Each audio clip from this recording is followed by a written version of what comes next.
Welcome back to Bite Size Magic. My name is Zach, and today we're diving into Blue Farm. I've got two really experienced pilots with me, Jason Doan and Alex Stockwell. We're going to be going into the intricacies of the deck, their two approaches, how they may differ, and what their strengths and weaknesses are, and kind of just give you an overview of where we see that deck. As a quick note, this video is a little bit old. There's a lot of videos that we had to release before just because they're more pressing, but the time is now. Blue Farm is ready to go. So without too much further ado, let's jump right into the video.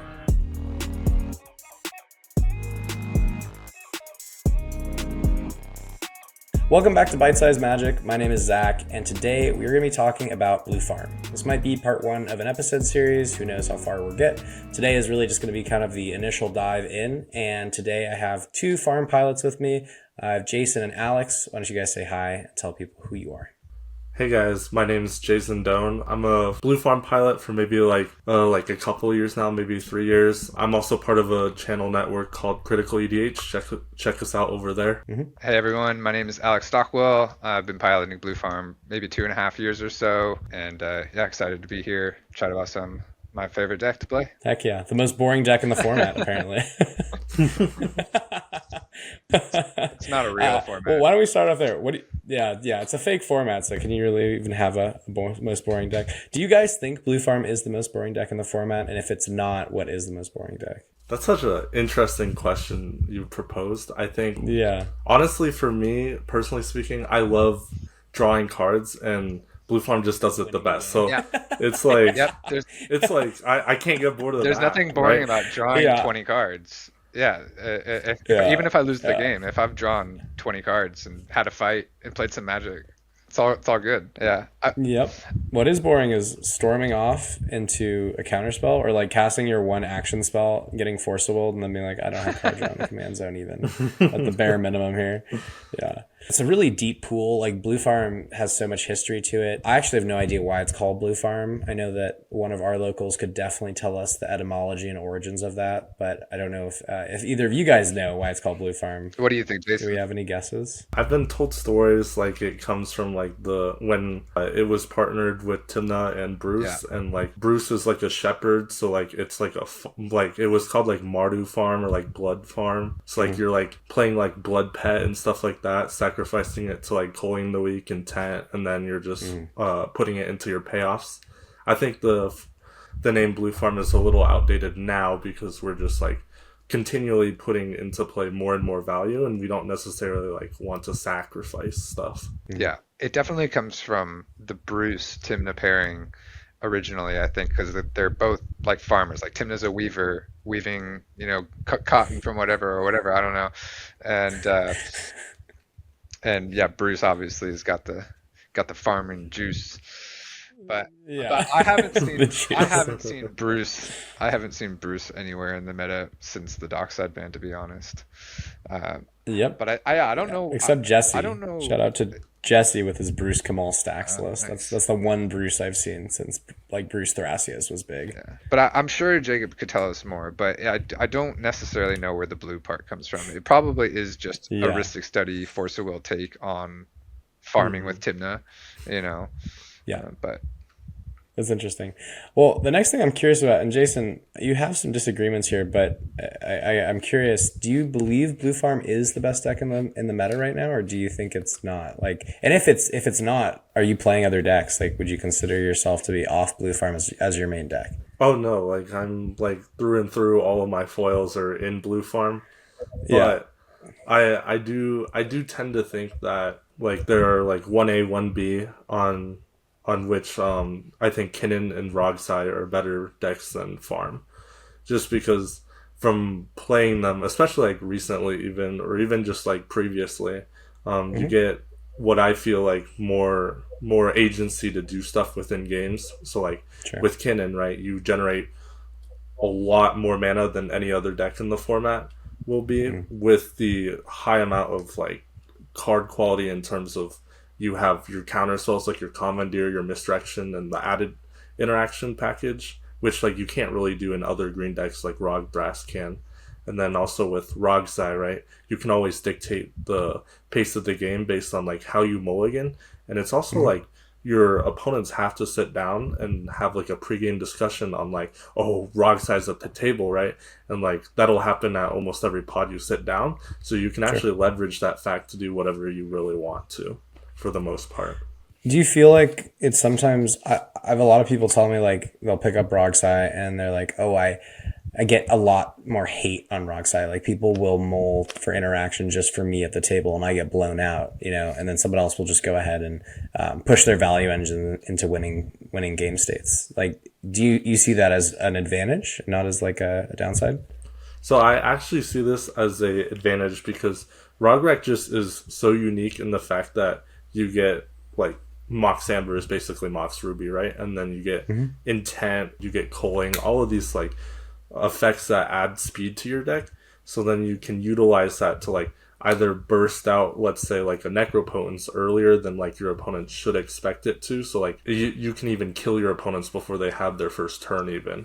Or with that fact, right, you can also turbo out like Aristic Study, right? And your opponents are less inclined to like counter Aristic Study versus Necropotence because Aristic doesn't immediately end the game. Mm-hmm. What do you think about this hot take, Alex? Blue Farm is the third best deck. I think like Jason's totally right about decks like Kinnan can power out way more like mana value than we can, like a way easier. Like I turned one Tithe, played a Tithe against a Kinnan a few weeks ago because I just got back from a trip, but they outscaled me in like 3 turns. I think I made like 10 treasures, but by their turn 3 they had like 14 mana and they just copied my Tithe that turn anyways, and then it was pretty much GG's from there.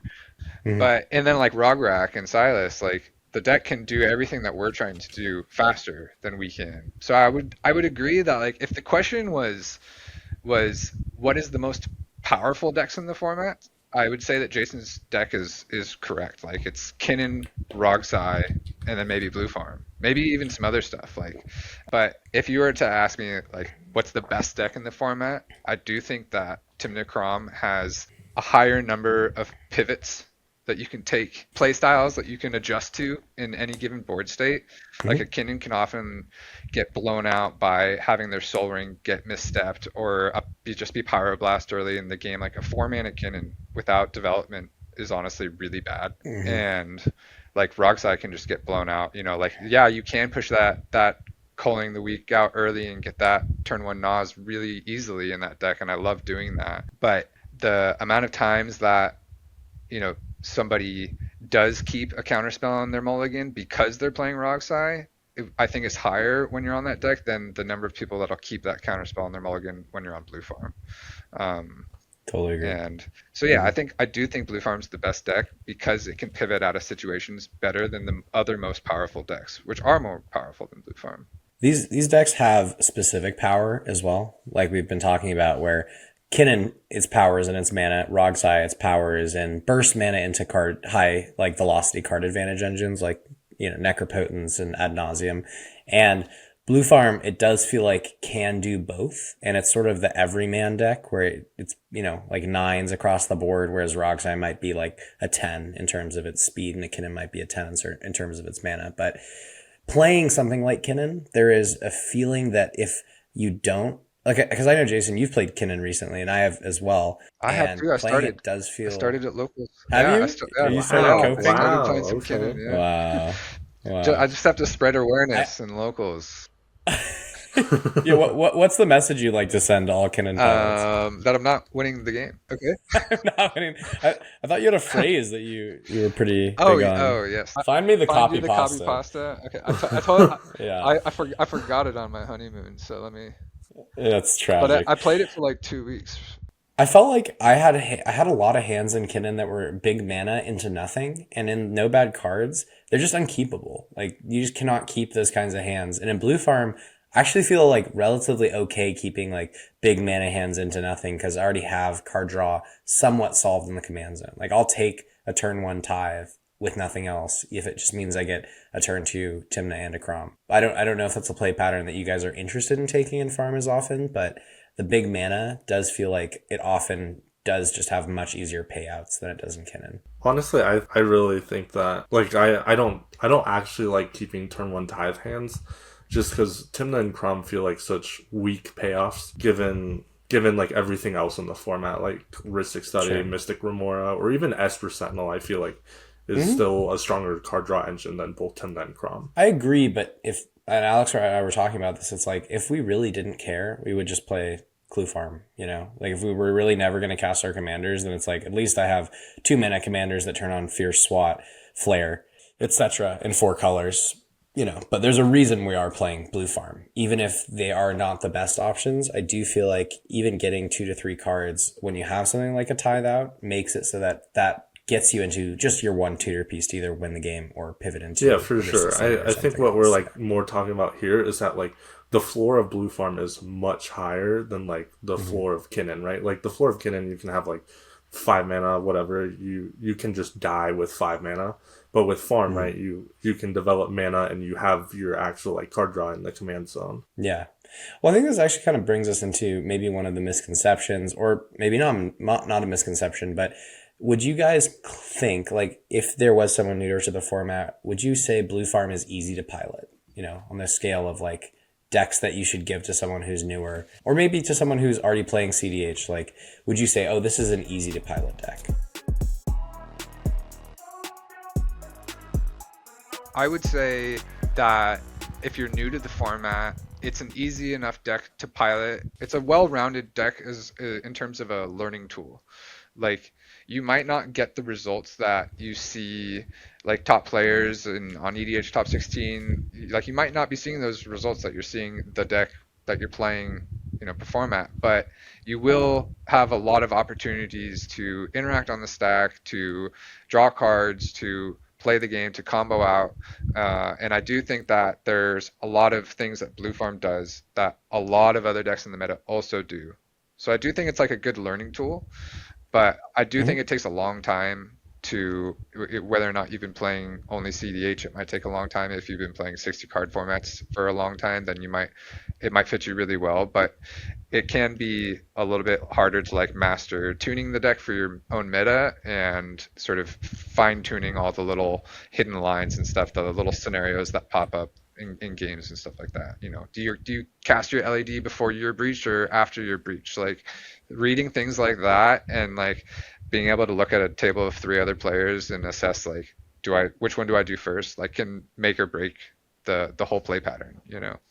Yeah. What about you, Jason? Do you think Blue Farm is like quote unquote an easy deck to play? You talked about the floor being the deck high, is very right? The deck is very forgiving in that like you have card draw in the command zone, you have mana in the deck, and then it like generically you can tell someone that's newer, like you can mulligan for like either card draw or mana because it like supplements into either. Yeah, it's got a good well-rounded, like you guys said, it's a well-rounded deck. Like, that's the whole point of the deck being so good. Is it doesn't, for me, what Blue Farm feels like is, while other decks like Rog Thras might be hyper powerful in terms of the mana they can produce, they have bad matchups. It really feels to me like there aren't a lot of bad matchups for Blue Farm.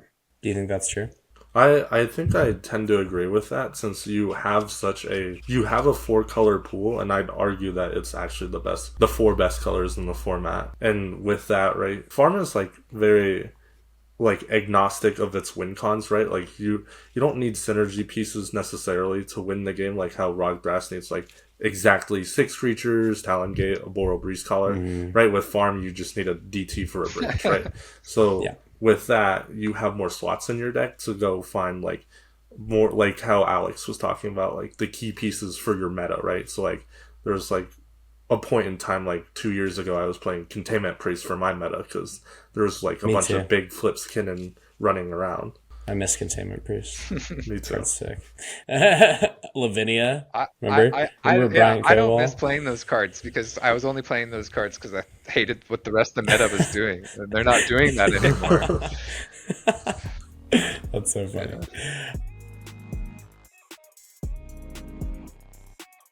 I wanted to talk to you guys real quick about some tournaments that we're going to be going to in the very near future. The Siege! This is going to be June 13 and 14 in Colorado. We're going to be out in Thornton, Colorado, near the Denver area, at the Doubletree Castle. By the way, it's a castle. that's pretty cool. I actually didn't think I was going to go to this event, but recently I got invited, and huge thank you to the tournament organizers for helping me get out there. Really, really appreciate them, and I want to do my best to get everyone I know out to the Siege. So if you're not already registered, make sure to go check this out. Again, this is going to be in a castle, and there's some really cool fun stuff in association. This is going to be hosted by MTG Basics, Critical EDH, and Level Several Games. They're going to be raffling off Gaia's Cradles. There's going to be a 10K guaranteed prize pool. It's $100 entry and 100% proxy friendly, which we love out here in Bite Size Magic. Make sure to check this out. I think this is going to be a huge event. I would not be surprised if this is a diamond or will be a diamond within a few days. But this is, again, June 13 and 14. I will be there. I'm freaking pumped. I love Colorado tournaments. I love Colorado players. Super fun to play with them as always. I was at Mortal Kombat last year, and I'm glad I get to run it back for the Siege this year. So go check this out. Really, really phenomenal tournament run by some of the best people in this game. See you there.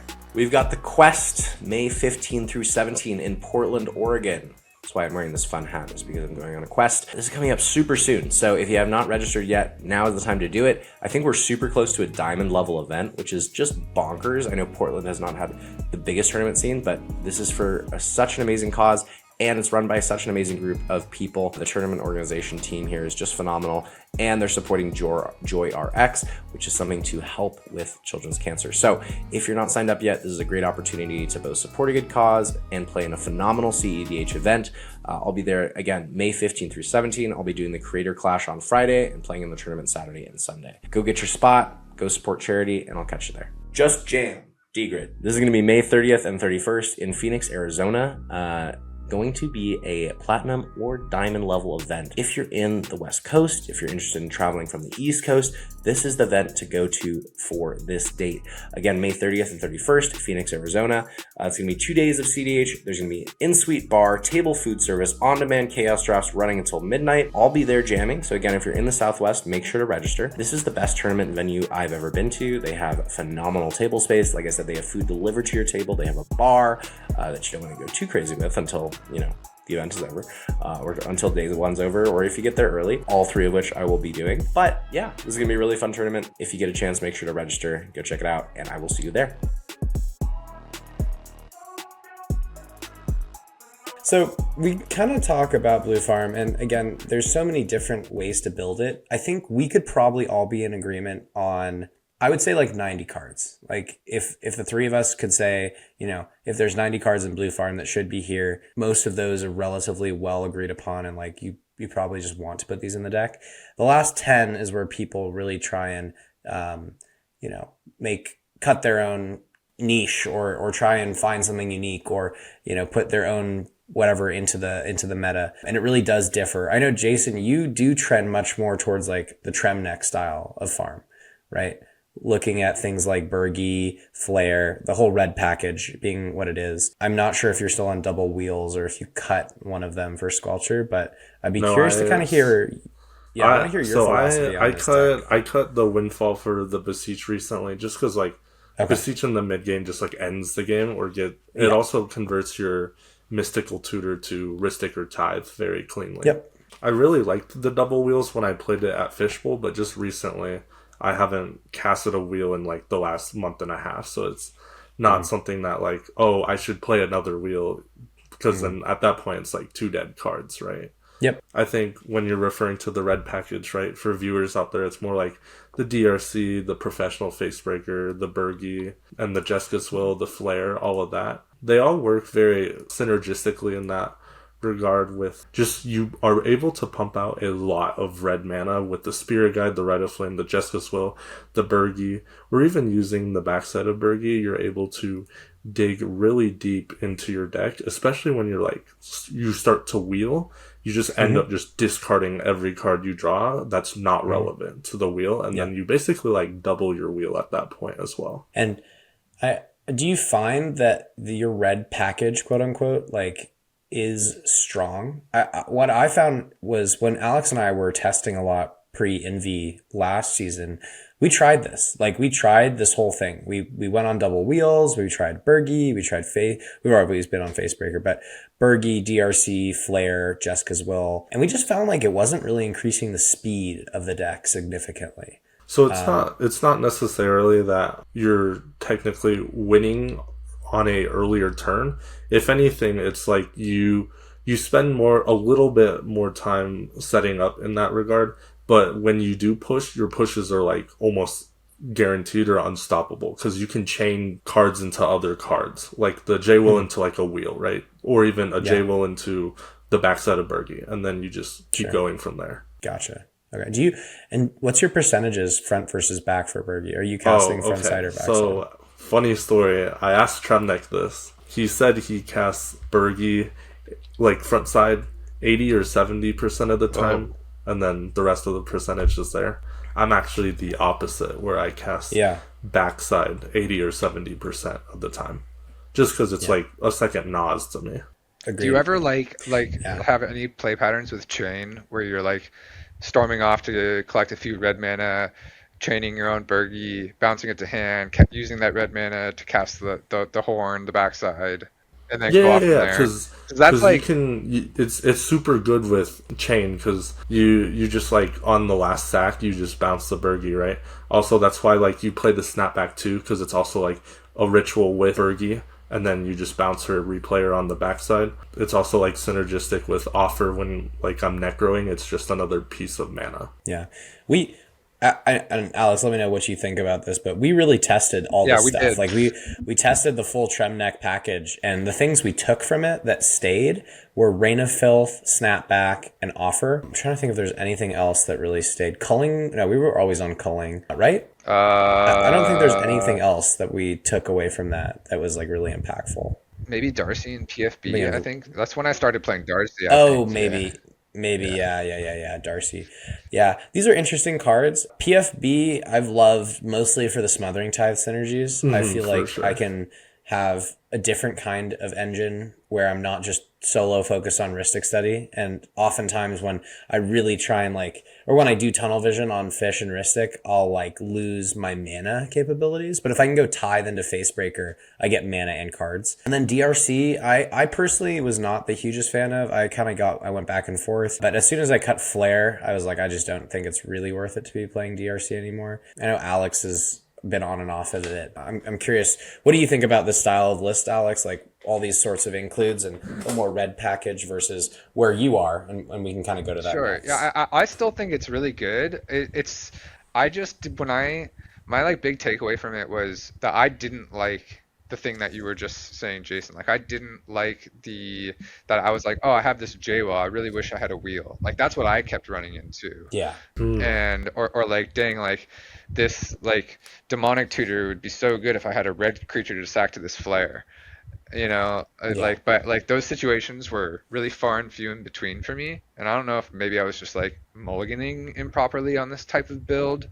But I mean, I ran it for a month because I really wanted to give it a shot. But Zach was saying, there's things I did like from it that I've taken away from the list. I do think that the sort of one of the things Tremnek's lists have always tended to do is look to tune the list towards creating windows rather than opening them up for the table.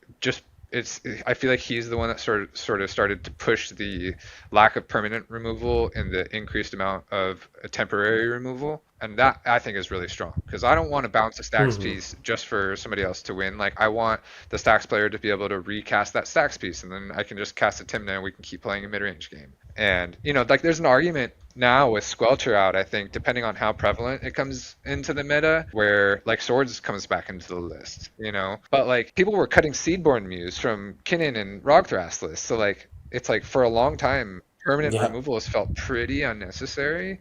Although sometimes you get paired up into a pod when you go to an event and you're like, shit, I really wish I had a Swords in my deck. Well, a lot of turbo decks too are actually commander centric, Ral is highly commander centric, Atali is highly commander centric, and it's not like a Swords necessarily solves the problem, but it does a fuck ton more than a bounce spell, that's for sure. Yeah. You do not want to bounce Atali to someone's hand or Ral. Because they just get to recast them. I do think not running Swords means that you're accepting more risk. But I think that with risk comes reward, and it means that you might lose a small percentage of games that you could have won had you had permanent removal, but I think that like this style sort of lets you push a little harder in your setups and then find that window that, you know, like just a snapback can get you. Like snapback has been so good. Yeah, I love snapback. And it's not like early game, like the sword sources snapback thing, right? Like you can still snap back to tempo out raw, right, to give yourself another turn. Like it's not like they'll just have infinite mana on turn 2, right? Yeah. Jason, not on Sculpture. Are you gonna find room for this in your list, or do you think it's cards mid? I'm not gonna lie. Cards mid, yeah. I do think the best argument for it being mid is that like if you're jamming into value engines, Ristic or Ties, then it's like a lot more dangerous than I think the card says it is. Like the card feels really safe. Like it literally says can't be countered on it twice. And like, but like if you're in one of those scenarios where like let's say you have Squelcher and instead of a voice, and there's 2 Ristics and a Tithe out, like you could very well lose this push, even though none of your stuff can get countered because you're just going to enable an instant speed win. They just go over the top. Yeah. Well, I mean, it's like the like comparison I like to make is like it's Veil versus Silence, right? Like Veil is so much less protective when you're pushing than Silence is. Right. Yeah. So actually, you're not going to run Sculpture, Jason. You think it's just not good enough? I don't think so. If I do, it's like the council goes out. Right. Yeah. I do think like I just got back from a honeymoon, so I haven't been thinking about Magic for 2 weeks. So I wanted to come up with 3 lists when I saw the cards spoiled. I wanted to come up with like a full blown Hexing Squelcher turbo list. I wanted to come like in case Squelcher became really predominant in the meta. Like that's just what I wanted to do. Then I wanted to build like a sort more mid, like push more into the mid range. Like people are going to play Squelcher, so they think they can go fast. So let's add Drannith and Oppo back into the list, like that type of deal. And then the third list was going to be no Squelcher because Squelcher's mid and might not see it much play in the meta at all. So those are the 3 lists I wanted to make. Never got a chance to. Yeah. Well, we initially started fooling around with this when the card was spoiled, and it's just like a turbo farm list, and it takes some of the ideas, you know, like the Memnite ideas, the Rograk ideas, obviously. We have Sculpture in here, and you're on things like Flare, off of things like Facebreaker and Burgi. Maybe those are correct, maybe not. But this was just a first idea at a little bit more of a turbo farm list where you're playing a little bit, you know, obviously on 25 lands instead of the normal 26 or 27, trying things like D-Grid, like really pushing a little bit quicker. But in all seriousness, this is really not that far off from any of our lists currently. It's just an idea of what it might be when it's a little faster. Yeah, I think this list is like kind of taking the idea of accepting risk for reward to the extreme, where we're ditching sort of a lot of our sort of like emergency buttons and pivots that the deck can have for just like as much like turbo card synergy as we can. Yeah. But yeah, who knows? It's kind of a fun idea. So now I think, Jason, is there anything else about your list that you really want to highlight, you know, specifically where you're like, oh, this is a unique thing that I am doing or I'm choosing to do very intentionally that other blue farm lists might not be doing? Obviously, we have like Demonic Council is a cool card. The red package we talked about. Beseech the Mirror is a card we really like as well. It just has been really, really strong. I am testing Misdirection right now, and it's been phenomenal. Really? Interesting. Yes. Just as a second Force of Will, right? So when I'm pushing, it feels really good because it's just Force of Will. And then when I'm playing like more reactively, right, it's just another piece of free interaction that only requires a blue card. So if you're on like the Ristic train, right, you will have like 12 cards in hand. And it also allows you to like kind of like interact second because like you can just show someone a Misdirection and you're like, well, I can't really counter a Force of Will with Grand Abolisher, or like I can't use Misdirection on Grand Abolisher. Sure. Is that just a 1-card testing slot?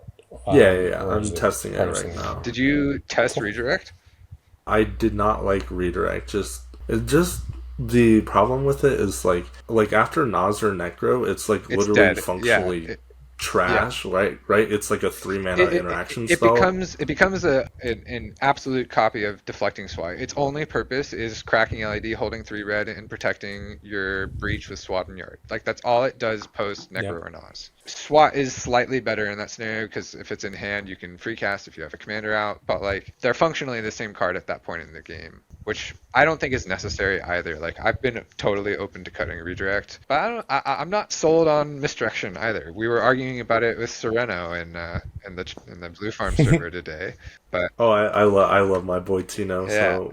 But like, the reason I don't like misdirection is because we're just a 4-color deck. Like, I feel like this is a totally like waffle pilled idea, and it's like I think that works really well in Kinnan when half your deck is like, even like deck. I think his list is like 70% blue at this point. You know, it is. And, I mean, but I'd pose you this question, right? Would you play a second Force of Will if you could? Yeah, I would. And you're right about like it being like is good of a Force of Will when you're pushing.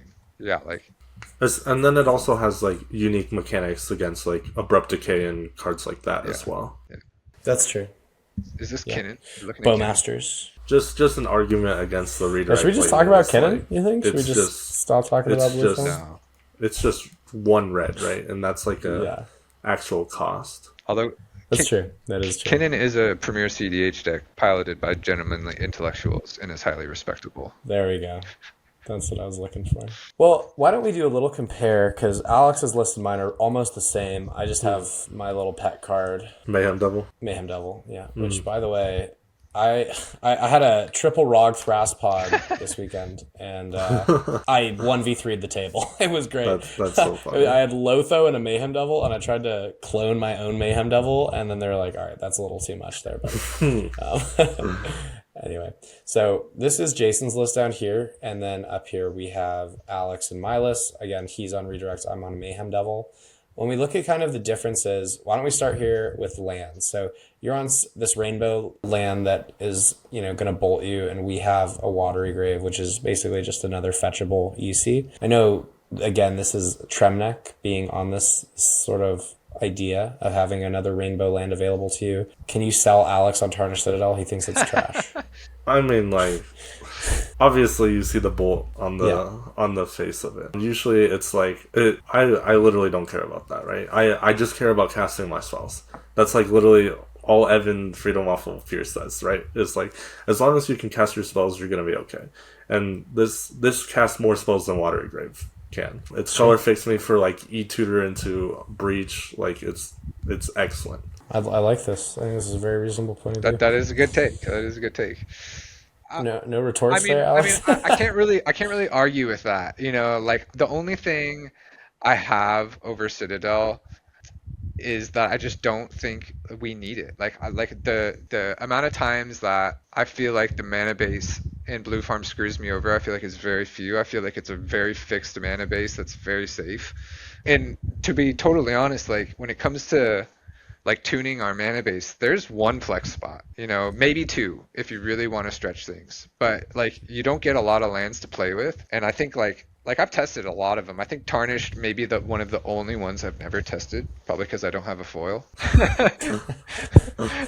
But like, important. Yeah, I just feel like every other 5-color land I've ever tried, like they all come with a little bit of a downside, and I don't feel like they're always necessary. Like, I even still don't love Starting Town. Like, I think Starting Town is better than Spire, but like, I was in a mid-range game just a few weeks ago, and like, it had to come in tapped. It was I had a... There's no shot though when you're in the mid-range game that like you don't have another land to play, right? No, like, it was. It's like astronomically like, all low for that to happen. All I had was a Tymna and an Esper, and the Esper hadn't been fed much, and turn 4, my only land drop was a Starting Town, and I was like, this fucking sucks. If it was a Tarnished Citadel, it wouldn't come in town. That's true. I know. But you're still on Starting Town too. Out of all the downsides, I think my least favorite out of all the Rainbow Land options are Tarnish and Forbidden.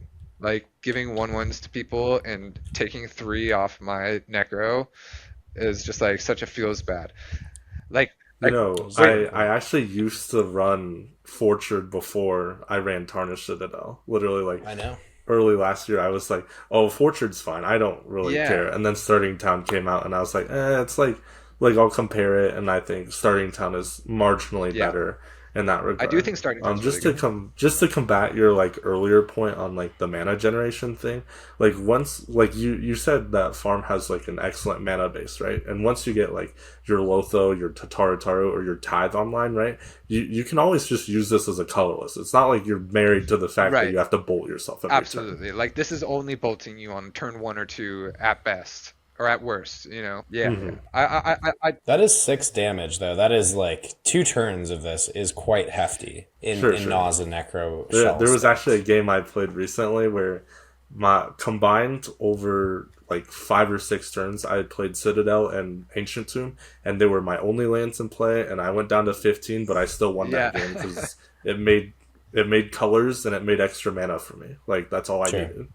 Did you cast Naws or Necro that game though? No, I cast the Beseech instead. Yeah, right. So it's like you not that you have to, but like part of that consideration is you just have to take other routes. There's not like the same things that could be provided where it's like, damn, I'm at like 27 right now after 2 turns of this. Like it cannot be casting this Beseech for Necro. Like I need to get a Ristic Study here. But yeah, I think the only way Jason will convince me to play or make me think his Tarnish is okay is if it's also a nice foil. Funny story, I bought a foil before the Envy started, so I put it in Kinnan to play when I registered Kinnan for the Envy. We'll ignore that other fact. But best deck in the format, by the way.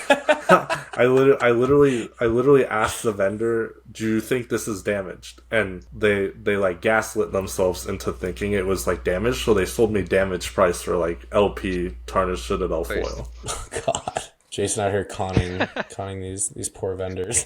No, I'm kidding. Okay, so we talked about a land. That's great. I'm glad we're making progress here.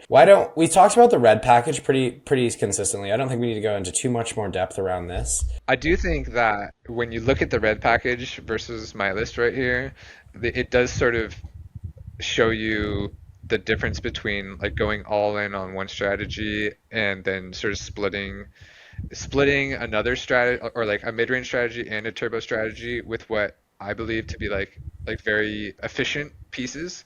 Like if you look at Jason's 6 cards, like he's trying to do like the fast thing. All 6 of these cards are trying to do something that wins him the game quickly. And you're like way more loaded the ground. Yeah, sure. I'm looking at cards that stop my opponents from doing things very efficiently and cards that win me the game more efficiently so that I can pivot my list in 2 different directions as efficiently as possible. Mm-hmm. And so I do think like when you're trying to build Blue Farm and you're looking at deciding what type of deck you want, like looking at and comparing your list to other people's lists and thinking about it like this, like how do these 6 card differences like affect the way the deck is built is also a skill that comes with becoming a Blue Farm pilot. Yeah, while we may agree on 92 cards of our deck, well, I guess 94 technically because we're not playing Warnog, fucking Elmar, or whatever those things are called. These 6 do actually make a difference, even though it's not like I'm going to see all 6 of these in a game. I might see a couple, and they may very heavily influence how I play and also the decisions I make. Yeah. So yeah, we talked about the red package. I think we've heard Jason's take on like why he's enjoyed it and why it's been good. I'm imagining you're not going away from this anytime soon. Is that right, Jason? I am testing no DRC Flare right now, but no DRC Flare. The Jeskasville and the Bergie are like forever at home in Blue Farm for me. At least really, okay. Specifically Bergie is such a complete card. Like it does everything I want it to. It's like card advantage, it makes mana, it's a body if I need it to. Like It's very complete. I was a big Bergie fan until Alex convinced me that it was Winmore, and then now I have yet to put it back in. But I've always liked Bergie. I've always thought it was a really strong power card. And then he whispered into my ear sweet nothings and told me that I didn't need it and that it was Winmore. Have I missed it? Whenever I'm testing cuts, because whenever I swap one card for another, I always think about it like I'm testing 2 things. Like I'm testing the deck without the card that I cut, and I'm testing the deck with the card that I put in. And whenever I cut something and I go play the deck, I'm always asking myself like, did I miss that card in this game? and I don't feel like I've ever missed Bergie since the day I cut it.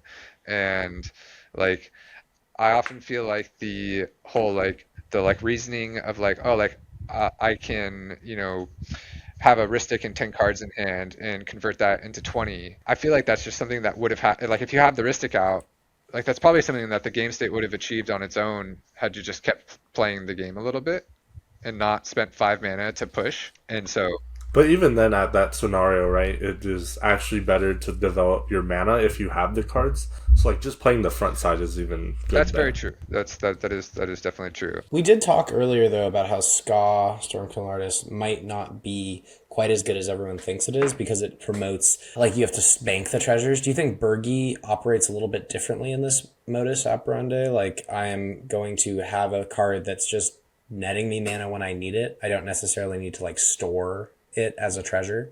So, like, that makes sense. Do you want to elaborate on that a little bit more? I'm not 100%. Yeah. So I kind of like, let's just look at Frontside Bergie and Stormkill Artist. Like, those are relatively two very similar cards. Sure, they're both mana engines. Right, and they both happen when we cast spells. Bergie's any spell, Ska is instants and sorceries and also copies. But you're much higher on Bergie than you are on Ska. Part of that, it seems like, is because you're on Bergie front side only like 30% of the time. Most of the time you're casting this on the back side as a sort of, I would imagine, as like a pairing to like a Fish or a Ristic Study. So one of the card draw engines you already have going for you. Is that true? Is that how Bergie sort of functions for you? Yeah, for sure. I'm just trying to understand the play patterns.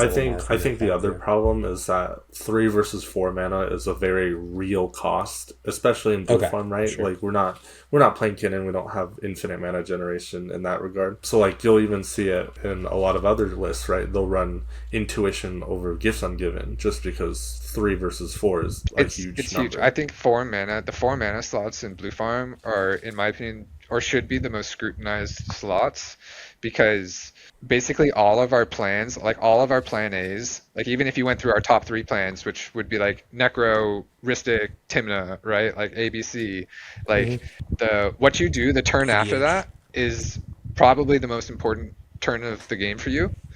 And so if like I don't want to, like the only card that I think I have in the deck that is 4 mana is Tithe. Besides like a reactive card like mine, MBT, you know, and so Beseech as well, but that's Smothering Tithe if you need it to be. And so, but like I just don't like the idea. Like the only reason I run Tithe or accept Tithe is because it's immediately going to start paying me back by doing nothing the turn after I cast my plan A, regardless of if it gets stopped or not. And Stormkill doesn't do that unless you have free interaction. You've developed additional mana, like a mana vault or something that jammed out the Ska. You know, I think the card is obviously very, very powerful.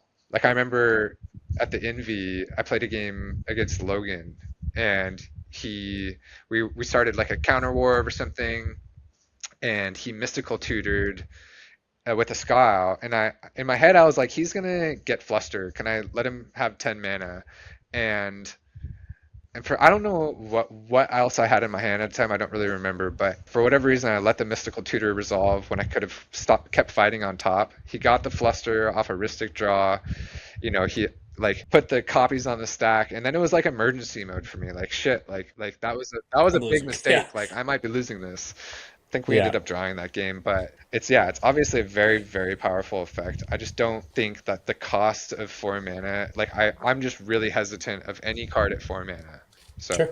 Yeah, for sure. Reasonable. And the other like the comparison between like Ska and Bergie is, right, like generally I want to like cast my rocks, right, and with Ska that literally doesn't do anything, but with Bergie, right, I can go like Mana Vault, Arcane Signet, like Wishclaw, whatever. It's also like with Ska, it is more prone to dying to like swords and Bowmaster and stuff because it's just a 2/2. It's like 2 toughness, right? Yeah. Versus if you're comparing it to Tithe, where Tithe is like an enchantment, it can't die to Bowmaster with that. Totally agree. Yeah. Okay, so I think we spent enough time scrutinizing this red package, and Council I think is good enough, right? Like another D2 I ran Council when I was on Darcy and really liked it. I think those 2 cards synergized really well for the effects that they can enable. Obviously, they're weak cards that get stronger with each other, and so I don't mind them on a Council. I think it's better than the like Teenage Mutant Ninja Turtles tutor that was just spoiled. Oh yeah, that card I think that card's actually just entirely a trap. Even in Rockstar? Yeah, even in Rockside, because it's like it doesn't when you want to like DT for breach and then DT for LED and stuff, like you can't necessarily do that like in combat. It also is like you like go calling and then like do that. It's like really hard because like you don't have your Roger in play. Totally. Yep, it's reasonable. So Jason, I want to hear your take, and Alex, maybe your defense, or Alex first on these includes. Maybe you can give your arguments as to why Grinding Station is better than Bergie, and we can have this face off. Why don't you talk through some of these cards that you have in your list? Sure. We'll just skip over the land. Bowmasters is like a tricky card for me. I feel like that is like your demonic council slot. It sort of like highlights the split in our strategies again. Like I'm trying to have some pivots. Like if I could tutor for a Bowmasters and it bought me 2 turns in this game, like that, things like that still pop up in our meta. And I do think that like me and Zach's meta is particularly creature pilled. So like we don't feel like we've been able to cut it quite yet, but it has come onto the chopping block for me. Like I wish more people just played blue farm so I could cut Bowmasters. And then Orm's Chant and Redirect. Like Redirect is also a very flexy spot for me. I'm like ready to cut it at a moment's notice, and honestly so is Orm's Chant. But I do really value 1 CMC interaction. And so like you can, like I was talking about mana cost earlier, like I scrutinize 4 drops because of the curve of blue farm. I also scrutinize 3 drops for the same reason. Like our plan A, B, and C is all a 3 drop. And so I don't really like want to have a lot of 3 drops competing with my turn 1 Ristic. And I don't really want to have a lot of 3 drops competing with like my turn 1 Tymna or not my, like Tymna if it's a backup plan and I have a bunch of 3 drops. Like casting Tymna if you get like blown out is often one of the best plays that you can do. And it's like if my hand is full of other 3 drops, like I'm not holding up any mana now. And so I really like to fill in these last few cards with 1 and 2 drops. I just think it's like the way I like to play, and I just like to have pivots. And so like when I'm mulliganing, these cards like enable me to really easily decide, like if I'm going to 6 and I have like 4 of these particular cards in hand, like I can bottom one of these cards and decide, I'm going into a turbo plan or I'm going into a sort of mid-range protection plan quite easily. And then Grinding Station and Memnite, I mean, they both like Memnite enables a Grinding Station combo with Breach, and then I just think Grinding Station is the best card that we can slot into the deck that enables like quick cheeky wins. I do think it's like a lot worse than our traditional wins, but if it was good enough to get breach banned in modern, then I think it's good enough to be played in cEDH. And the thing that turned me on to Grinding Station initially was the printing of Voice of Resurgence.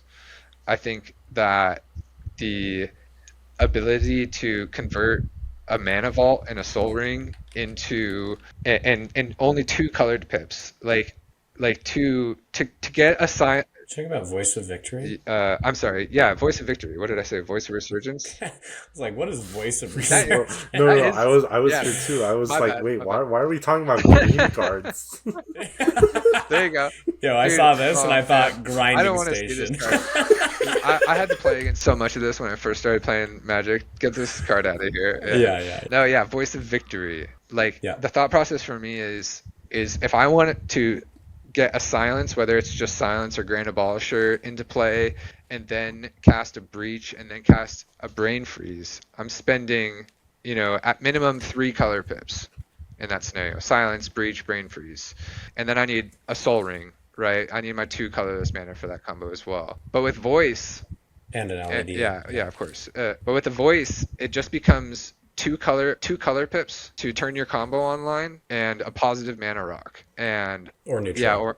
Lemonade. And I think that has just enabled so many, like it makes Enlightened Tutor in the deck so cracked, because it's like Enlightened Tutor has never felt like more of a direct line to a win than it ever has with Grinding Station and Breach in the list. And so I've really liked it. Like it just feels like it's enabled a lot of really quick early wins for me. And sometimes like you get into that position where, yeah, like somebody jams a Ristic out in turn 1 in front of you, and the Grinding Station line feels really, really bad now because you're going to feed them, 20 cards before you find what you need. And I often think like that's fine. Like I've deployed Grinding Station in those scenarios just to like threaten any sort of weird combo that interacts with the top deck. And that's like the floor of the card. It's really bad in that scenario. But like I said, like the list that I run tends to be able to pivot really well.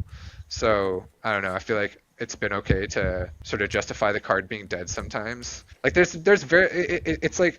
it's like sort of what the red package was to me. Like sometimes the cards felt dead because they're really, really good cards together. They're like all right cards on their own. Yeah, just looking for a little bit of that synergy between cards. Yeah. The other thing, last thing I'd note about this is Memnite does actually have quite a bit of functionality. I was a pretty low on this card initially, but when you look at how much it does, at the worst of the worst, it's a turn 1 Timon attacker. It procs Lothos super easily. We get access to it as a bargain for Beseech the Mirror because it's an artifact. We can intent it. We can cast Culling the Weak much earlier than we normally can if we have a Memnite out. And then, of course, it's a good Grinding Station fodder, and it turns on your Mox Opal more often. We do need to. It felt like it smoothed the deck out. We do need to credit Stacko for being the one whispering in my ear a lot with a lot of these card choices. Like I'm by no means a brewer. Like I'm a little bit of a tuner. Like I tune to my meta. Like I know what to do in that closed environment. But like the Grinding Station Memnite tech, I think Stacko would probably dislike my other 3 choices on this list, but that tech has been hot. Like ever since he put me on Grinding Station, I've loved it. And then when he was memeing on Memnite, I was like, this is like everyone was memeing on. I thought it was so funny. Like it took me forever to get on a Cheerio. I thought it was just like a really funny like summer fad almost. Everyone was trying like Rograck or Memnite, and then I finally tested Memnite once I got this pretty foil copy, and it's been gas ever since. So I'm not taking it out right now. There you go. All right, Jason, rip us apart. Well, I'm not really sure how to approach this except for like I personally feel like each individual card in the red package is actually just like better than yours whenever you like draw it in a vacuum, right? Like if I draw a Bergie, I feel really good about that. I draw a J-Will, I'm good about that. I draw a Flare, I'm good about that. Well, DRC is like a little iffy, right? But like when you get even into like the mid game, those cards are just more relevant than like a Memnite or a Grinding Station, right? Like I'll draw these cards and I will visibly, like I will audibly groan because these cards don't actually do anything, right? Like I get your point on the Enlightened Tutor enabling like early kills, and I do like that point. I've had a couple of hands where it's like if I played Grinding Station, I'd be able to win on like turn 3 easily with this station. But I just don't think the upside of that is high enough for me to play it. I just the lines just like almost never really come up as much as I want them to, especially when I was testing Grinding Station Memnite. It's like, wow, I drew a Memnite in the mid game instead of something else I wanted. Yep. Right? Mm-hmm. Yeah, it's like this is the classic blue farm deck building conundrum. Like your last 6 cards really do matter, and I think that the differences between our lists really like showcase how like what works for you, because like we've talked about how you could never make Grinding Station work, and I've talked about how I could never make like Harnfell work or Jessica's Will work, and like it works for you and my list works for me. And I think that that's like part of what's fun about Blue Farm is that like such a small amount of cards can create such a large discussion about like which one is the best. And it, like I mean, and then it's also like at the end of the day, we are just like different people, right? Like I'm not Alex Stockwell and you're not Jason Doan, right?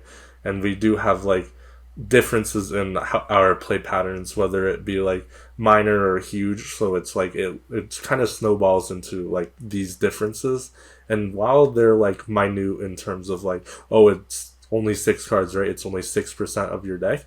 Farm is like the deck that draws the most cards, right? So on average, you will see more of your changes than any other deck will. Absolutely. I find it super easy. Like whenever one of the other few decks that I play is Atali, whenever I'm testing cards in Atali, like it takes forever. Not just because of the lack of games that I actually play the deck, but like it takes forever to draw to like mulligan to see those cards or just draw those cards naturally. Like in Blue Farm, I feel like testing goes by so quickly. Like you can find those cards that you want to test really, really, really easily in the deck. So it's pretty easy to like have an idea, throw 3 or 4 cards in the list to change it up, like go to locals, be like, nah, that wasn't working, go home and change it back to what you were doing. It's like it is really fun, and sort of I feel like is what starts to separate like really good Blue Farm pilots from others is learning all the variants of Blue Farm and like being really attuned with like what styles of Blue Farm pilots are playing. Like when I go to a tournament in Colorado, I'm looking out for the red package from Jason, like or Kinnan, like and like the red package of Kinnan. Yeah. Pretty gas. Yeah, it's like I do think it's more fun than talking about like a deck where like you have a 30 card difference and you're like you now have to go through like all 30 cards. Like we have like totally different philosophies about what this deck should be. It's like talking about like Timna Thrast, right? Like the main like mid-range build with like Delny versus like you think about like whatever the tree farm build is, and then you're like you look at the list, there's like 30 cards different, and you kind of just have to like figure out what's specifically like totally good in each package, and then it's just a nightmare. Real quick, I wanted to share a word from our sponsors for this episode, Gilded Goblet. If you're in need of proxies, Gilded Goblet is the place to go. This is a brand that I just co-launched, and I'm so pumped to be able to bring it to you. We offer custom decks, so you can pick the 100 cards that you want with the art you love. We also offer singles, sets, and pre-constructed cEDH decks if you're just browsing. Every order, no matter how small it is, has free shipping, no order minimums, just grab whatever you need and you'll get it ASAP. As a tournament grinder, the quality is top-notch, and these can be used in all proxy-friendly events. You can use code BITESIZE to get 10% off whenever you shop. Also, every Wednesday at 10:30, when we release a new bite-sized video, Gilded Goblet will run an additional sale, so just keep that in mind whenever you're shopping. You can check the link in the description and go get yourself some proxies. All right, let's get back to the video. I kind of want to pivot the discussion into philosophy about Blue Farm, and I want to hear both of your takes about, like, what about this deck? Like, what are we trying to do? What's the point of the deck? What are my goals and philosophies around it? Why am I playing this deck when I could play other things? We've talked about that a little bit. I want to hear from both of you guys. When you prioritize hands in Blue Farm, obviously they're all going to be different. What are the hands that you're the most likely to keep? And then what's that order of priority of like, all right, if it's not the best of the best, then I'm going down a rung. And I'm like, that's okay. And then down a rung from there and down a rung from there. For me, it's definitely Necropotence as my first thing. I'll snap keep turn one Necro, especially if it's like Land Dark Grit Necro, it's like a little less as efficient. But like if you have like, let's say for example, Land, Mox Diamond, Cabal Ritual Necro, you're going into your third turn with 3 pieces of mana, assuming that you find a land off the Necro, right? And then you can just full send on turn 2. So that's like on the highest hierarchy. Then it'd be Rhystic Study, then Esper Sentinel, then Mystic Remora. And then after that, it's like I keep whatever like the deck gives me, right? Like I don't hard mulligan with something in mind. It's just whatever's broken the deck gives me is really what happens. Why do you value Esper over Fish? And Esper requires no cumulative upkeep to pay for it, and it is very good early game. It bridges you into Timna, and then from there you can always find fish anyways. Me and Zach talk a lot about how we really hate turn 1 fish. Yeah, like, sure. It's like if it's turn 1 fish, it's either you're very low on mulligan, or it's because you have many pieces of ramp. Or because you're first or second seat and you've read the pod to know that this is like going to be a good fish. Like if, if it's like double Rogstad, right? Like you just play your fish, pray to God you don't die, and then just untap with 20 I've played more triple Kinnan pods than I've wanted to in the last month. But it's time to slot in Mayhem Devil, buddy. So how does that relate to you, Alex? What Jason's talking about, where, and correct me if I'm wrong, Jason, but when you say you want early necros, that also applies to ad nauseum. Like you take early Nas as well as like the highest priority card you could see. I think Nas is actually below Ristic Study in that regard. I think Necropotence Really? just converts way easier than Nas in my experience. The other thing is like when you're in the mid game, for me, Nas and Necro are the same card. Just Nas has more windows, right? Being an instant, so you can like end step calling Nas. But in the mid game, right, you'll have developed mana, so like you can go Abolisher into Dark Rit Necro and have like 4 treasures laying around. You can insta stun and win the game. Yeah, yeah, that's reasonable. I actually value Nas really highly. I find like I love early Nas's, and I always feel like I convert off them. Jason knows that my Nas luck is also just great. Crazy. Yeah. So, Alex, what about you? What's your thought process on these sort of descending routes of priority for these kind of hands that we're looking I for? agree with Jason. I think Necro is definitely like the Dex plan A.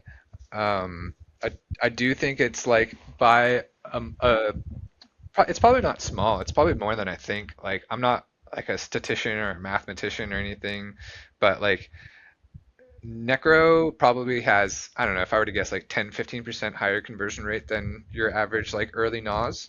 So I put Necro higher than Nas.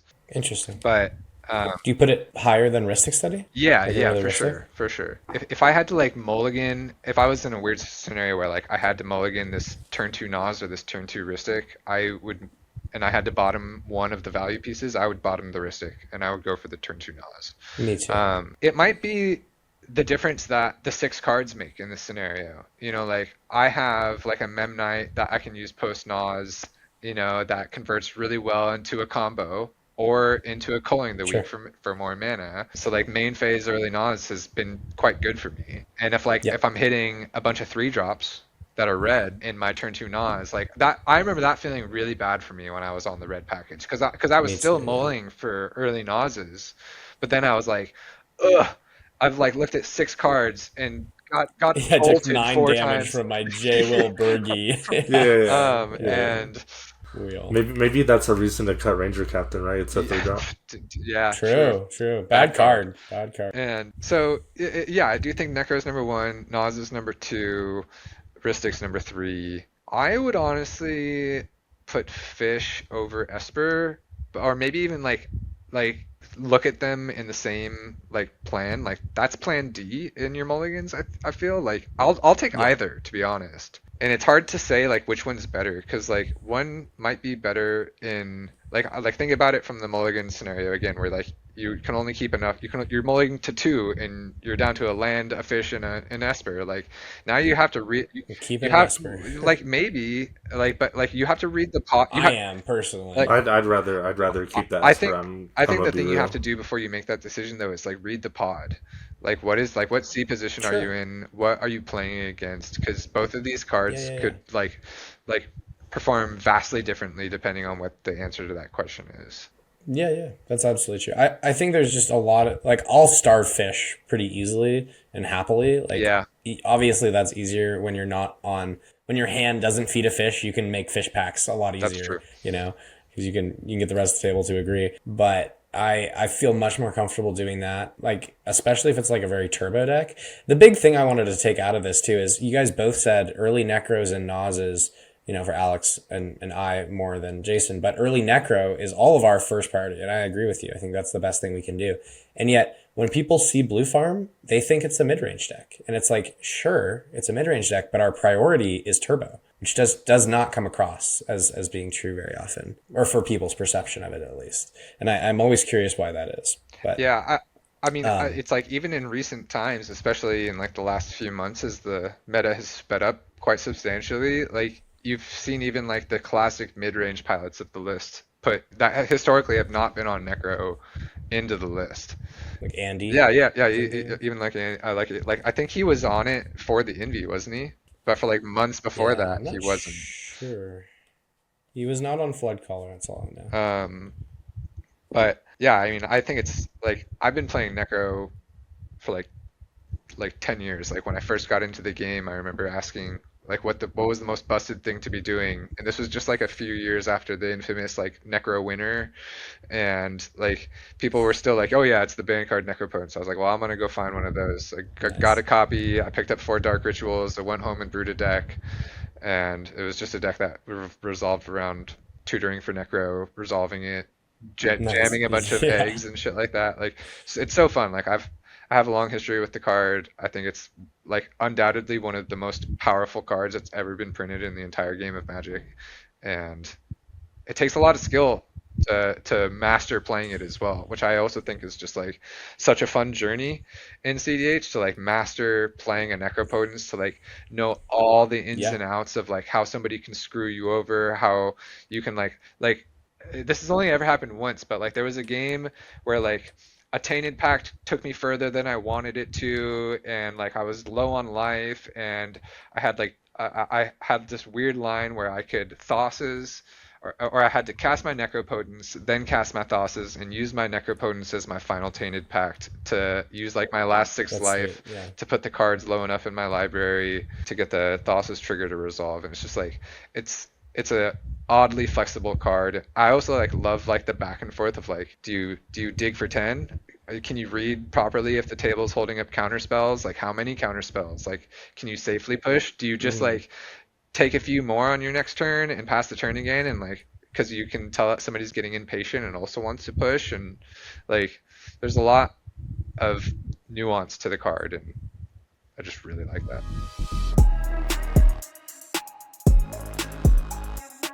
Why don't we do a couple of just moles with Necro? And I want to hear your thought process, and I'll explain my thought process around this. I like to have some heuristics with the Necropotence.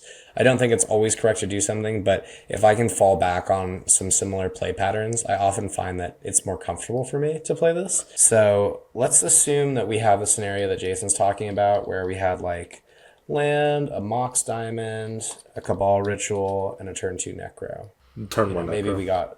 Yeah, or sorry, sure, turn 1 Necro. So in these scenarios, obviously it's pod composition based, but when we're thinking about this sort of play pattern, where do you guys tend to go? What's like your first gut reaction of, okay, this Necropotence resolved, I didn't have to make a deal about it, I didn't have to say, oh, well, only Necro for blah, blah, blah, whatever. Where do you want to go? What are you refilling to in a blind or in a vacuum? And then where do you want to push to?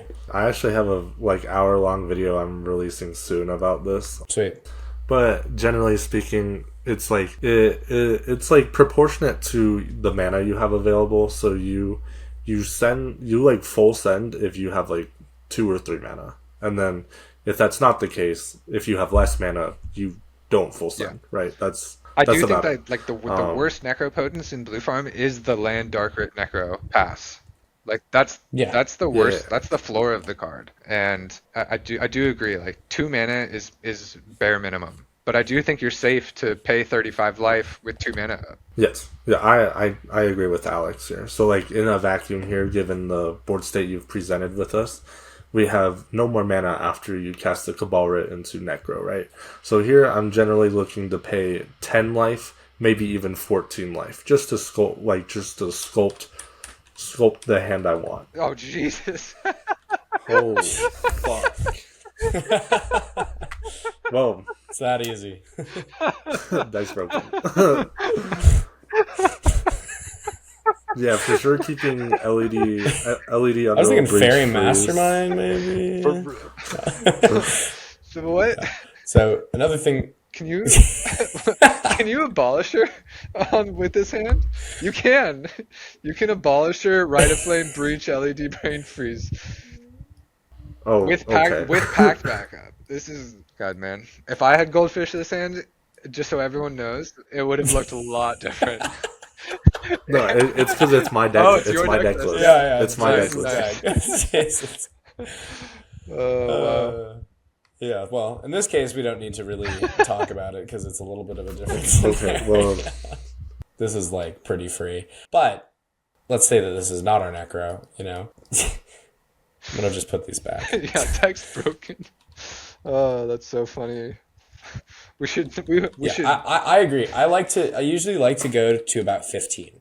If I have some amount of cards in my hand, I'll usually refill to about 15 because that puts you, in this case, it puts you rather low. But in most cases, you're not going like to 25, usually like around 30. And then that enables you to push for about 20 life on your next turn at flash speed or find a Final Fortune effect. But sculpting Necro is a whole thing. We won't get into a lot of depth with that right now. Usually after this 15, what are you guys looking for? It's literally only mana I'm looking for. Just mana. Yeah. Okay, you wouldn't it's keep mana like, and relevant pieces, so like Honorable Breach, Brain Freeze, LED. Like, Yeah, like on this, we're keeping the Rain of Filth, we're keeping the land, we're keeping the Lotus Petal, we're maybe the Vamp Tutor over the Mystical, no? Or I guess we're Necroing, so maybe not. The Mystical's better. It's the Mystical because better. you can always find Born or Right, Final Fortune right. off of it, right? Yeah. This is, it's pretty simple, right? It's a cut and dry Yeah, Necro. I mean, I don't even know. I'm almost always looking for mana too. The second thing that I'm always usually happy to see if it's not mana is counter spells, because a lot of things can be proactively deployed to help fight you when you deploy a Necropotence and pass like this in this board state. Like, I honestly think some of the best Necropotence plays that you can make are mid-range focused Necro plays, where you're playing a mid-range game, you've developed a lot of mana, you untap, resolve an Abolisher, cast a Necro, and still have 4 mana held up. Like, those Necros are the best. Yeah. Because you've already like looked through your deck, you've like fetched a little bit, so like you've thinned your deck a little bit, and then like have developed mana, you can just like win on the spot. But yeah, I mean, to win the game, you need 3 things. You need your combo pieces, protection, and mana. So honestly, like if you can find and sculpt a hand that has like a high density of any one of those things, then you're usually pretty good. Sure. So let's say our Necro is a little different. Let's say we sculpted to this instead, and we don't have our tutors ahead of us, and we go into our next turn, right? How comfortable do you guys feel full sending here? Like, is this the play pattern? We have 5 mana. Well, we have like 7 mana here. So Yeah. I feel you're at 25. You're just paying. Yeah. What do you go down to? What's your heuristic What do as you well? go down to, Jason? Yeah. So it really depends on like your feeling of the pod. Sometimes I will go down to 1 because there's no interaction at the pod, right? And then other times I will go down to 4, and it's basically only for like force vamp, or like mental misstep, force, like stuff like that. Yeah, so sometimes if like the hand that I sculpt to feels really weak, and like if you replace the Underworld Breach or like with any other card, like like you only have 1 tutor to find something in your first sculpt, like I do think it can be correct to honestly, like with this much mana though, you're like super likely to find like Decon or Tainted Pact even at the worst, right? So you're okay with full sending here in my opinion. Okay. So why don't we go down to, let's say 4, right? So 21 cards. All right. Well, it worked out because we got Born, Final Fortune, and Valley Flood Caller. crazy word. I mean, like go back to this. Like, put your whole hand back in your library. Put everything back in your library, and like one way or put LED back out, because I think this is a fun experiment that like I've done a lot of sort of testing on. Is like if you're in this scenario. Let's just say it's go back to like, let's say it's a turn 1 command tower Dark Rit Necro, and then you play a land drop turn 2 and you have an LED out, right? With no hand, like we just resolved Necro with a Dark Rit, we have an LED and a Badlands and no cards in hand, right? I'm still sending that. Right. If we have LED and 2 lands on turn 2, right. That's like but like awesome. There's also 85 cards in the deck, so roughly, like the math on this is pretty simple. We have 3 outs here, and like I guess with just 1 land we technically only have 2 outs. But if this was a turn 2 play and you did have a second pip, then we would have all 3 of our outs: Final Fortune, Flood Caller, and Born. You also can hit all of those because you can hit Spirit Guidance of Final Fortune with your extra absolutely. pet. So like I'm 100% in this scenario on turn 1 full sending it, because the odds are 33%. We have 3 outs and 90 cards. We only need 1 of them, and you're full sending here. Yeah, I'm cracking LED in response to my Necro triggers, paying 35 life. I'm only cracking LED here if I have an extra pip. If you have an extra pip. with the land tapped. Oh, really? See, like I think I'll still send this. Like the math becomes worse, but it's still higher. Like especially in a low seat, I'm 100% sending this in a low seat because the EV is still higher than the average EV in fourth seat. Like, and, Sure. It's like your risk versus reward right. ratio, right? It's like how much risk can you take, like developing this turn versus the risk you take full sending, right? And it's like how much you value spending a turn like AFKing and then full sending next turn versus like full sending now, right? It's like how much danger are you in? Right, exactly. So, Alex, your example is I'm going to Dark Rit Necro, play my LED, pay 35 life, go to 5, see 35 cards, and then hope I see. The math, again, you're cracking. You're cracking for in this scenario. It's blue because there's more blue outs than red outs, right? And so like if this was a turn 1 play, the math is roughly 1, 2, like a 4. No, it's worse than that. Well, it works. It worked. So yeah, there you matter.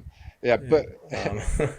But if you do have a second pip, like Jason was saying, then your outs get so much better, and it's almost the EV of the play will almost always be higher than even like the first seat sort of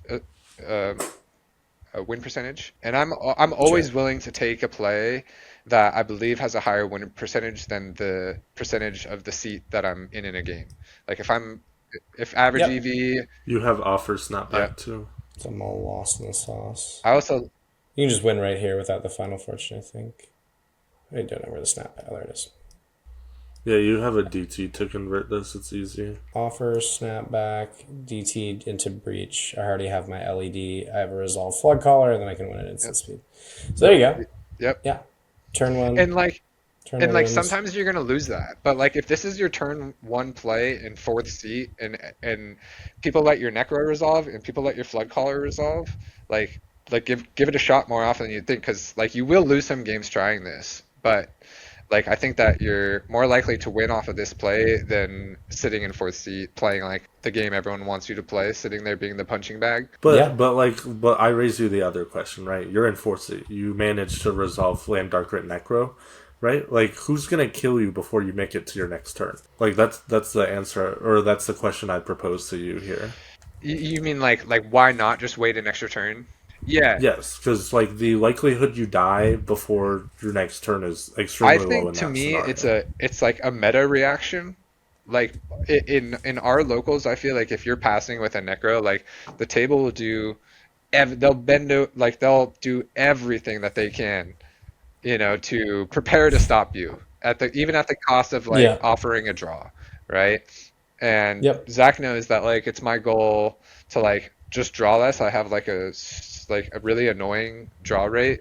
Like best I'm drawer. the best drawer. Yeah, and guys, the Vincent Van Gogh of drawing. My draw rate in Los Angeles in the month of December was like 1-0-7 or something like that. Still won a gold tournament. And those are like envy. Yeah, envy my envy numbers. was 106. Yeah, or you could top 16 the envy with those kind of. Yeah. Let's go. Super proud of that. Hey, you and Waffle, but yeah, like it's probably just a meta reaction. Like if your meta is like allowing you to get to your turn 2 with your necro out, then if like that's the common thing, play pattern that you're experiencing, then like hell yeah, I'd probably wait too.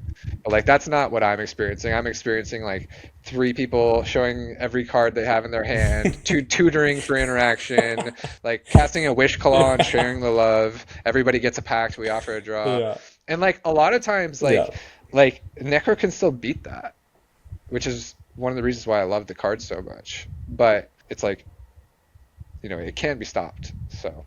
Definitely. Well, last thing I want to do before we wrap is let's look at some mulligans together, and I want to hear your thought processes on how good these hands are. We're going to do it with Eldrazi Dev just because it is nice to not do this in a vacuum. It can be good to mulligan with context, and we can use Jason's list, and then we can use Alex's after. So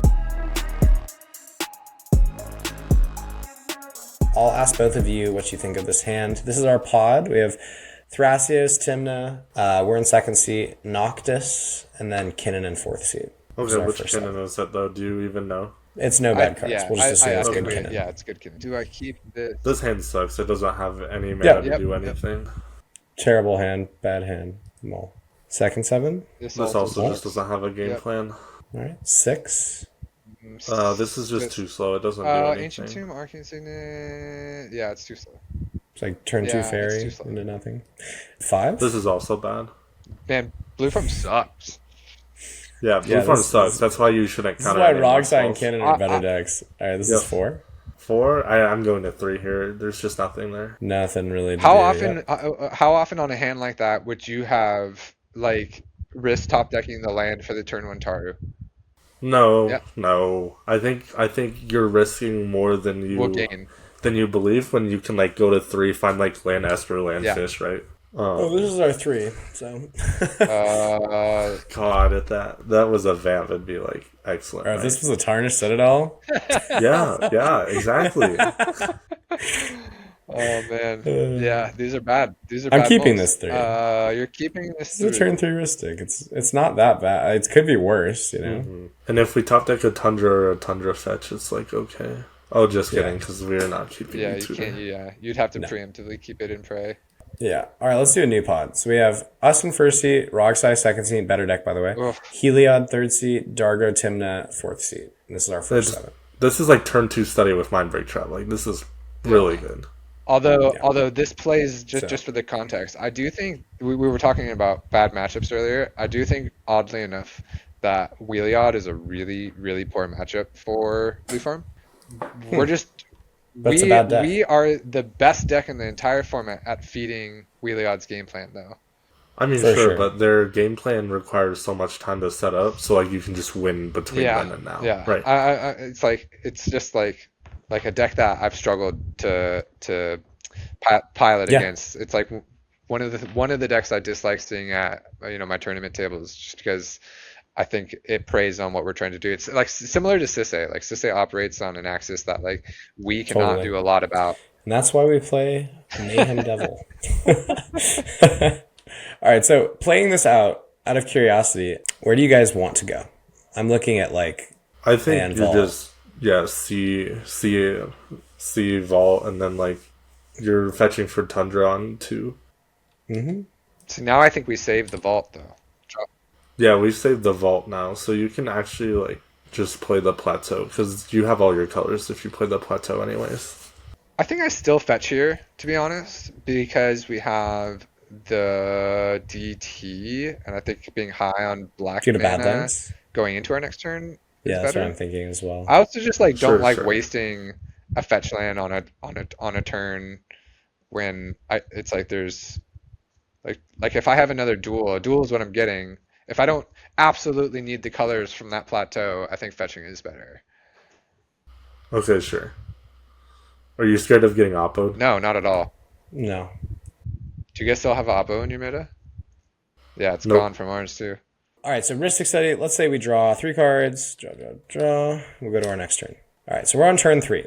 This is like a very pivotal turn of the game. This is like, where do I want to go here? I think you're playing Sentinel and then passing with Fairy. Okay, so you wouldn't want to just cast a Tithe here. No. Why? I just like you already have the stable mana generation, right? Like you don't need anything crazy. You mean land drops? If anything here, like you just are starving on cards, right? Like that's what you want right now. I think especially given the pod composition you're in against like Rogsai, right? Like you don't really care about having more mana against Rogsai because naturally you'll get more mana against Rogsai as the game goes on. You just need to grind it better than they will. So the Esper and the Fairy do that already. And you already have like the trap and the offer, right? And you can just hold that up because you don't have to commit to Fairy on your main phase. What was the pod comp again? It's just Rogsai is relevant. I think a Tithe here is pretty good. I'm going to be honest. Like, I might be Tithe pilled, but usually after I establish my card advantage, I want my mana advantage because then I can capitalize on it. Like if our draws here lend themselves to be more pieces of interaction or flash speed wins, on turn 3, this is when I am imagining people are pushing. And if I am behind and I'm not really able to, keep up with the mana production and someone's pushing and all I have to offer is like a Mindbreak Trap and an offer. Not that the Tithe necessarily does a ton for us here, but it lets us, we can still cast our fairy, we can still cast our offer after. And again, this changes based on context, like if other people have draw engines. Sure. But that's just a thought. I do think it's interesting though, Jason, that you're like, all right, let's instead just play out our Esper Sentinel and sit here and just wait for them to feed us cards. Because next turn you can also just commit to using your DT to using for either a win or Tithe, right? Like you don't have to use the DT now. Yeah, that's super true. Yeah. I just think Exodia. the extra mana in my deck with Bergie and J-Will is fine, right? Like on my next turn, we literally just drew the Bergie and the J-Will, so I have more mana than for my next turn anyways. Sure. Yeah, that makes sense. Okay. Awesome. Let's do one more mult and then we can wrap. So we have Glarb, Sisse, Rocco, and us in 4th. Oh god, we need to win this. We're in 4th seat against 3. Yeah, we need to win this game fast. Love it. Yeah, we're mulling for a win in 4th seat. This is this hand is so juicy. No, this hand does nothing. The double Esper does nothing. It doesn't do love anything. double It does Esper. nothing. Doesn't do anything. I know. Yeah. I'm aware. So neither does the Force of Negation. Yes. The Force of Negation is dead. Yeah. I know. Yeah. Oh, it's just This is what we're keeping. Yeah, this is what we're keeping. Fuck yeah. Bro, it's so easy. That's so good. This is what I'm saying. I value Nas so highly. I honestly sometimes I feel like I value Nas over Necropotence. So the thing is, I like Nas if you have +1 mana available, right? Because then post Nas you can convert it way easier. Unless you're probably Zach Adler and you'll find all your 0 drops on the last 4 life. 2 life. Yeah. You want to know, Jason? The sad thing about that is that's just normal. That's I do that all day. Okay. Maybe I should try doing that. Just Nas maintain 0 mana. Okay. Yeah. I have to. You might have to get blessed, but I got you. I'll hook it up. I had Alex I can can attest attest. to how ridiculous. I've spectated a lot of Zach's games, and he has a certain type of luck that we describe in a certain way down here. And I won't repeat ourselves on screen, but man, is he fucking lucky? Yeah. Hey, it's all. Yeah. Zach's he's got the charisma points. He's got the smile points. I can't even look like I'm having a fun time in a game of Magic. Yeah, Alex is I fucking hate it here. Alex's resting bitch face is unmatched. Everyone's like, is he okay? And I'm he's having a great time right now. This is the happiest I've seen him in weeks. So he just went to his honeymoon, you never know. But yeah, no, I think being lucky is probably the best way to win at cEDH. Anyway, that's Blue Farm. Fun little deep dive we did. Obviously, there's so much to do and so much to cover with this deck. I just wanted to kind of get your takes, hear your opinions on your different deck lists, get an idea of what the deck is. Maybe next time we can get into how do you play against it? When you're against a farm deck and you're not playing farm, or when you are, what's the mirror match look like? If anyone watching this is interested in hearing kind of this part 2 or have specific questions that you really want us to dive into, let us know and we can kind of do that. But for now, thank you guys so much for joining. Thanks for chatting and doing a little bite-sized magic. Anything else we want to plug about or talk about before we wrap? Nah, just check us out at Critical EDH. I'm part of the team with Logan, Eric, Austin, Jordan, Jax. Yeah, Critical EDH is a huge reason why I even started doing my channel. So you guys have the best content on YouTube, in my opinion. Really enjoy your stuff. And then you can also find Jason in the Blue Farm server as #1 grinding station hater, and myself in the Blue Farm server. Oh yeah, I guess they never got any context, bro. You're the #1 Bergie hater. I'm the #1 grinding station hater. Yep. That should have been in our introductions. Yeah. True. Yeah, awesome. Oh, lastly, I do want to plug for the best in the West California EDH circuit. Alex has been putting on a ton of this and doing a lot of legwork. I think that's pretty much it. So thank you guys so much for watching. Have a great day. Let us know if there's anything you want us to talk about next time, and go play some cEDH. Reach out to me if you're interested in cEDH coaching. I won last year's Invitational, and I'm currently ranked top 5 on the leaderboard this year. I've been working with coaching clients on one-to-one personalized plans where we diagnose what they're working on, their struggles, their goals, and help them reach them. In addition, we're also doing spell table coaching sessions so that we can watch you play and give you direct feedback on your game. If you're interested in coaching, reach out to me on Discord. It's at bitesize_snack, or leave a comment on this video. We'll reach out to you. Huge thanks to all the patrons of Bite Sized. You guys are the best. You help us make videos that we wouldn't make otherwise. You're contributing to the channel, and you're part of the direction of Bite Size Magic.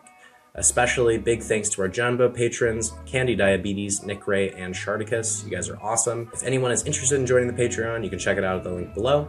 Helps us support us just a little bit more, and you get a bunch of really cool perks, so go check that out. Huge thanks to everyone for watching this week's video. Hope you enjoyed learning about the cabbage and talking about it as much as I did. This deck is really, really cool, and I think it actually might have a very strong place in the meta. But again, that's it for this week. Thanks for watching. We'll catch you in the next one.